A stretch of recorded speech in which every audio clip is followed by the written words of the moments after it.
What happens when royalty meets reality television and the crown comes crashing down? In just 36 seconds, one comment turned a friendly interview into an explosive showdown that ended with security escorting a former duchess off the set. But before we dive into this jaw-dropping moment, make sure you hit that subscribe button right now, because we're pulling back the curtain on royalty's dark side, exposing entitled celebrities and their shocking behavior the cameras never showed you.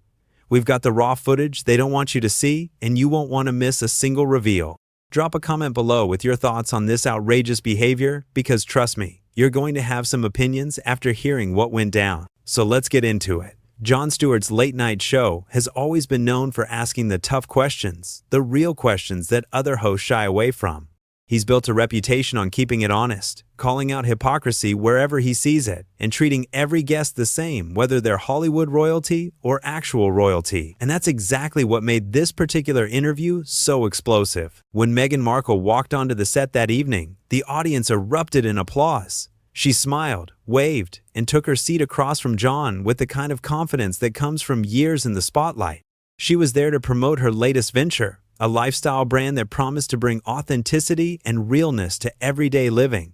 The irony of that tagline wouldn't be lost on anyone by the end of the night. Jon started off friendly, as he always does. He welcomed her warmly, complimented her outfit, and eased into the conversation with some softball questions about her new business. Meghan answered with rehearsed precision, hitting all the talking points her team had clearly prepared. Everything seemed perfectly normal for the first few minutes. "So tell us about this new brand," Jon said, leaning forward with genuine curiosity. "What made you want to start this particular venture?" Meghan launched into her pitch.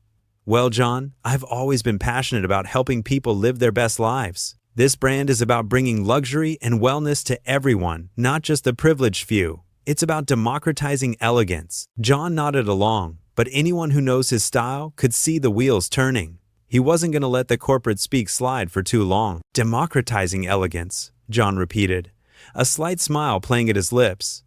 "That's interesting. Can you break that down for us? What does that actually mean in practical terms?" Meghan shifted slightly in her seat. "It means making high-quality products accessible to regular people. Products that I personally use and believe in. And these products," Jon continued, pulling out his notes, "they retail for how much? I'm seeing prices here ranging from $80 for a candle to $500 for a bathrobe. Help me understand how that's accessible to regular people." The audience fell quiet. You could feel the temperature in the room change. Meghan's smile tightened just a fraction. "Well, Jon, quality costs money. We're not cutting corners. These are ethically sourced, sustainably made products. You're paying for craftsmanship, right?" "Absolutely," Jon said, his tone still friendly but his eyes sharp. "I'm just thinking about the regular people you mentioned. The average American household income is around $70,000 a year. That's before taxes. So we're talking about people choosing between a $500 bathrobe and, say, groceries for a month. Where does your brand fit into that reality?" Meghan's composure cracked slightly. "I think you're oversimplifying things, Jon. People make choices about what they value. If someone values self-care and wellness, they'll invest in quality products." "Invest?" Jon echoed. "That's one way to put it. Another way might be that luxury marketing has convinced people they need expensive things to practice self-care. But let's move on." You could see Meghan wasn't happy with where this was going, but Jon was just getting started. He flipped through his notes again. "I want to ask you about something you said in a recent interview. You talked about your struggles with privacy, about how difficult it's been living in the public eye. But you've also signed deals with streaming platforms. You're launching this very public brand. You're doing interviews like this one. How do you reconcile wanting privacy with actively seeking the spotlight?" Meghan's jaw tightened. "Those are two completely different things, Jon. I can want boundaries in my personal life while still doing my professional work. Everyone deserves that separation." "Everyone does," Jon agreed. "But most people don't call press conferences to announce they want privacy. Most people don't do tell-all interviews while simultaneously asking to be left alone. Can you see how that might come across as contradictory?" "What I can see," Meghan said, her voice taking on an edge, "is that you're twisting my words. You're doing exactly what the media has always done to me. You're creating a narrative that isn't true." "I'm literally quoting you," Jon said calmly, holding up a printed article. "These are your words from an interview 3 weeks ago. I'm not twisting anything. I'm asking you to explain what seems like a contradiction. That's what we do here. We have conversations about complicated things." Meghan leaned back and crossed her arms. The audience was completely silent now, everyone sensing that something big was building. "You know what, John? I came here thinking this would be a respectful conversation.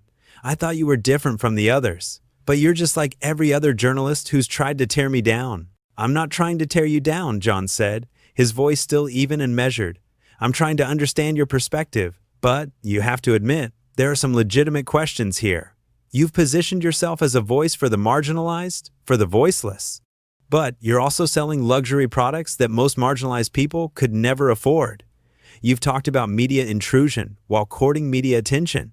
These aren't attacks. These are observations that a lot of people have made." "A lot of people," Meghan repeated, her voice dripping with sarcasm.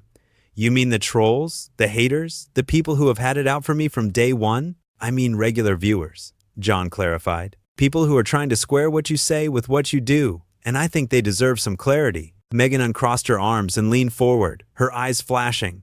"Do you know what it's like to have the entire world picking apart everything you say and do? Do you have any idea the pressure I've been under?"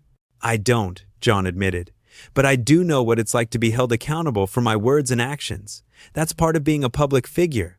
You don't get to have it both ways. You don't get to seek the platform without accepting the scrutiny that comes with it." "Scrutiny," Meghan scoffed. "Is that what you call this? This feels more like an ambush." "An ambush?" John's eyebrows went up. "I sent your team a list of topics we'd be discussing. Your publicist approved everything. These aren't surprise questions." "Maybe not to you," Meghan shot back. "But the tone, the way you're framing everything, it's clearly biased. You've already made up your mind about me." John sat back in his chair, his expression serious. "Meghan, I haven't made up my mind about anything. That's why I'm asking questions. But I have to say, the defensiveness isn't helping your case. If these questions feel unfair to you, maybe that's something worth examining." "Oh, so now I'm being defensive?" Meghan's voice was rising now. "Of course I'm defensive. You're attacking me on national television." "I'm not attacking you," John said firmly. "I'm interviewing you. There's a difference. And if you can't tell the difference between tough questions and attacks, that says more about you than it does about me." The audience gasped. It was a direct hit, and everyone knew it. Meghan's face flushed red. "How dare you?" she said quietly, her voice shaking with anger. "How dare you sit there and lecture me about accountability when you're the one blindsiding me with gotcha questions?" "They're not gotcha questions," John insisted. "They're basic questions about the things you've said publicly. If you can't answer them, that's fine.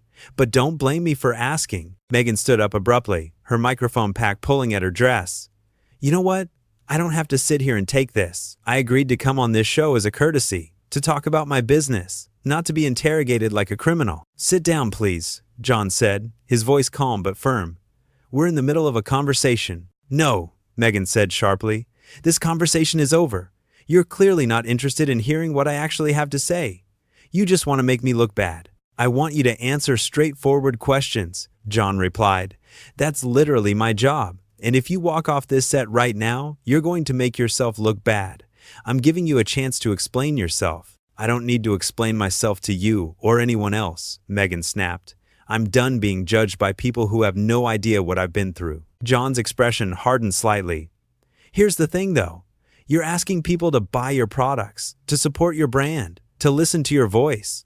They have every right to ask questions. They have every right to expect consistency between your words and your actions. And if you can't handle that, maybe you shouldn't be in the public eye." That did it. Meghan's face contorted with rage. "You entitled, arrogant man," she hissed. "You sit up here in your comfortable studio playing the everyman, pretending you're some champion of truth. But you're just another privileged white man who can't stand to see a woman, especially a woman of color, succeed on her own terms." The audience gasped again, louder this time. John's expression didn't change, but you could see the flash of anger in his eyes. "Wow," he said quietly. "So that's where we're going with this? You're going to play the race card and the gender card because you don't like being asked questions?" "It's not a card," Meghan shot back. "It's reality. You wouldn't be asking a white male guest these kinds of aggressive questions." "Yes, I absolutely would," John said, his voice rising for the first time. "I've asked these exact kinds of questions to countless guests of every race, gender, and background. That's what I do.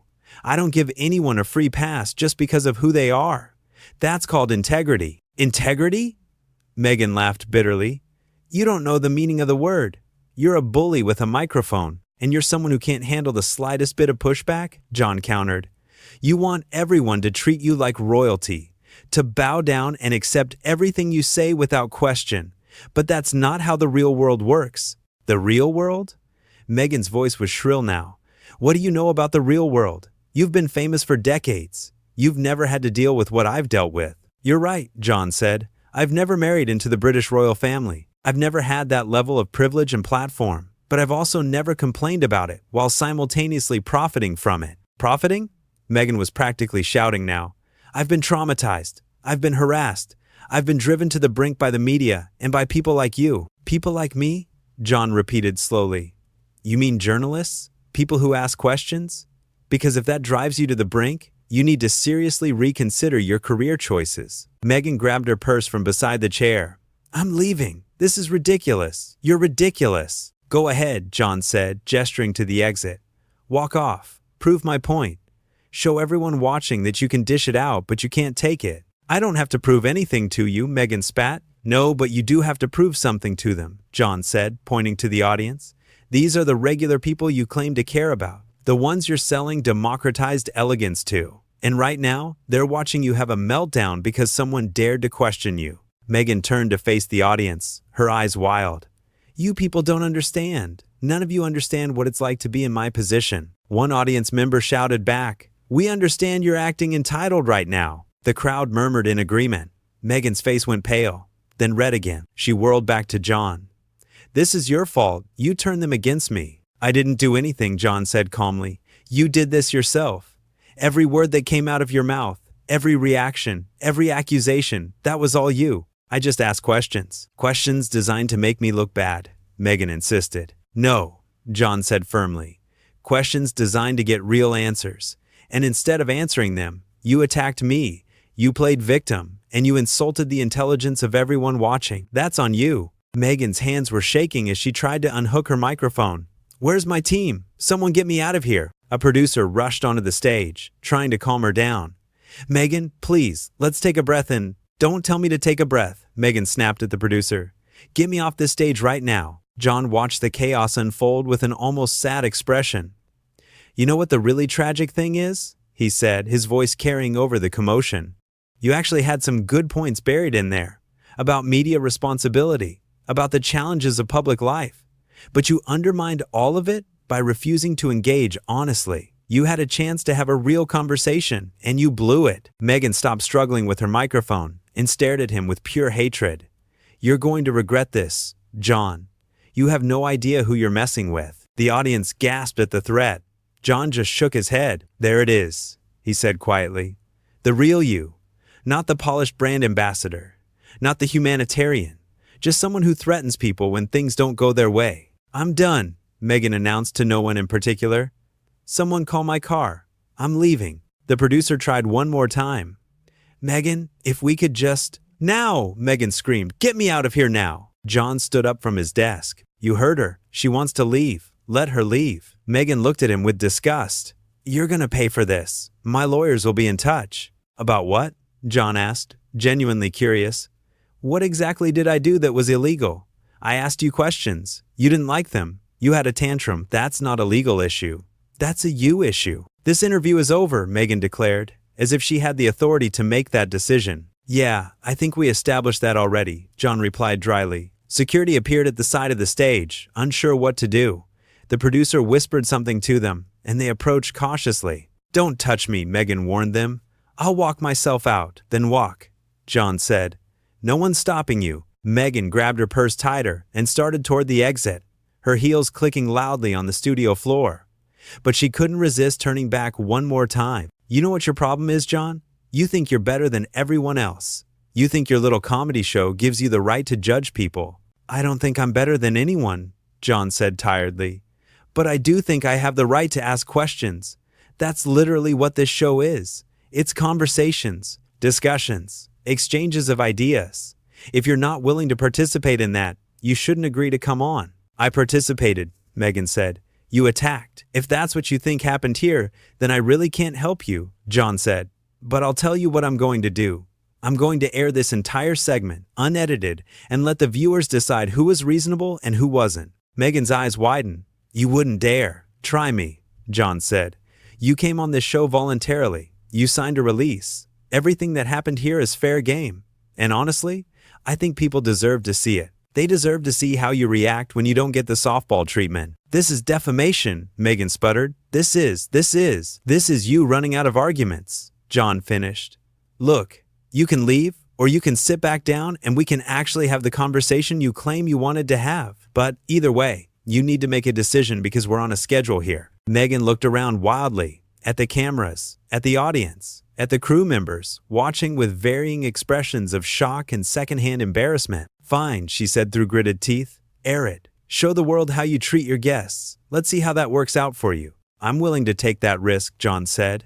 Are you? That question hung in the air for a long moment. Meghan seemed to realize, finally, that she'd backed herself into a corner. She'd thrown accusations, made threats, and had a very public meltdown, all on camera. And now John was calling her bluff. I hate you, she said simply. You don't know me well enough to hate me, John replied. But I understand you're upset. And I hope, when you calm down, you'll think about why these questions made you so angry. Because they weren't unreasonable. They just weren't what you wanted to hear. Meghan's face crumpled slightly, and for just a second, she looked like she might cry. But then she pulled herself together, lifted her chin, and walked toward the exit with as much dignity as she could muster, which wasn't much at this point. The security guards followed at a respectful distance as she stormed through the backstage area. The audience sat in stunned silence, not sure if they should applaud or stay quiet. John turned back to his desk and sat down heavily. He looked directly into the camera. Well, he said with a slight smile, that was something. For everyone at home wondering if that really just happened? Yes, it did. And before anyone accuses me of ambushing a guest or being unfair, I want to be very clear. Every question I asked tonight was sent to her team in advance. Every topic was approved. What you just witnessed wasn't me being a bully. It was someone who's used to controlling the narrative, realizing she couldn't control this one. He paused, choosing his words carefully. Look, I don't take pleasure in making guests uncomfortable. That's not why I do this job. But I also won't pretend that tough questions are attacks.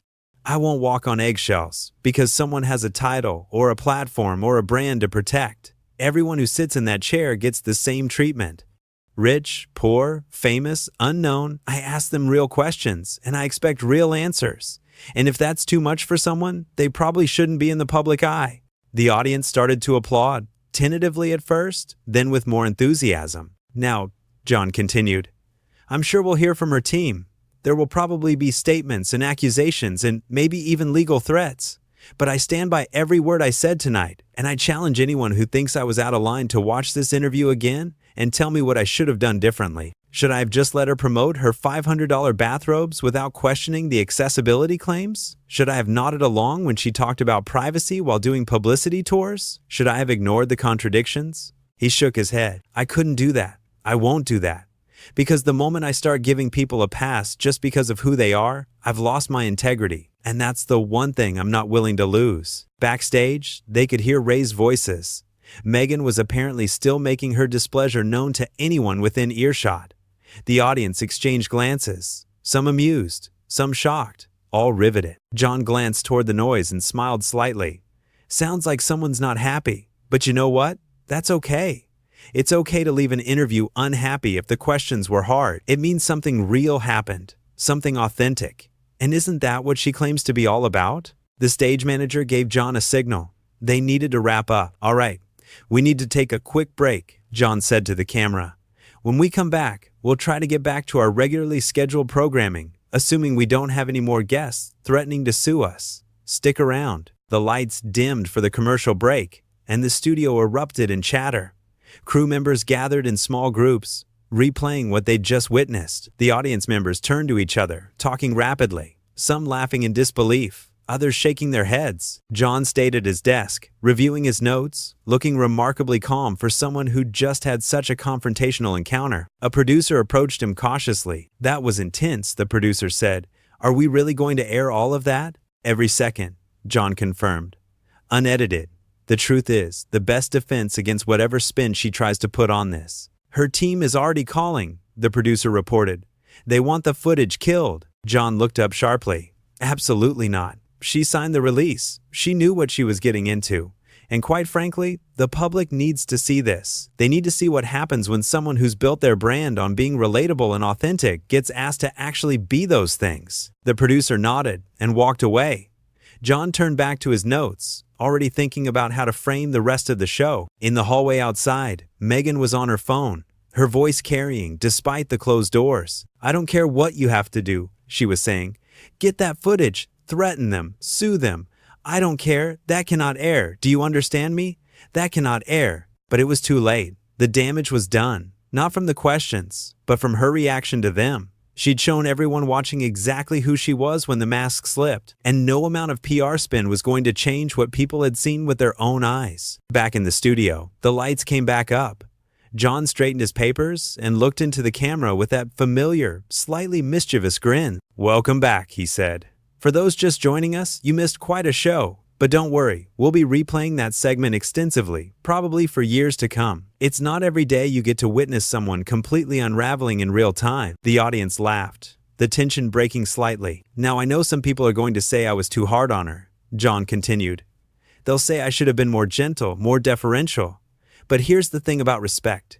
Real respect means treating someone like an adult who can handle tough questions. Fake respect is pretending their nonsense makes sense just because of their status. I choose real respect every time." He looked down at his desk, then back up at the camera. "And you know what? I hope she watches this back when she calms down. I hope she really listens to the questions I asked and thinks about why they made her so defensive. Because there's something valuable in that discomfort. It's called self-reflection. And based on what we just saw, it's something she desperately needs." The audience applauded again, louder this time. They were firmly on John's side, which probably wasn't surprising. He'd kept his cool while she'd lost hers. He'd stayed reasonable while she'd gotten emotional. He'd asked legitimate questions while she'd thrown accusations. In the court of public opinion, this wasn't even close. "All right," John said, ready to move on. "Let's try to get through the rest of this show without any more drama. Our next guest is an actual regular person who did something extraordinary, and I promise you, I will not make them cry or threaten to sue me." The audience laughed as John launched into the next segment, but everyone knew that the Meghan Markle interview would be the only thing anyone remembered from this episode. It would go viral, spawn 1,000 think pieces, and probably define both of their public images for years to come. And in the end, the footage would speak for itself. People would watch and make their own judgments about who was reasonable and who wasn't, who asked fair questions and who overreacted, who kept their composure and who lost it completely. The truth, as John had said, was the best defense. And the truth was captured on camera for everyone to see.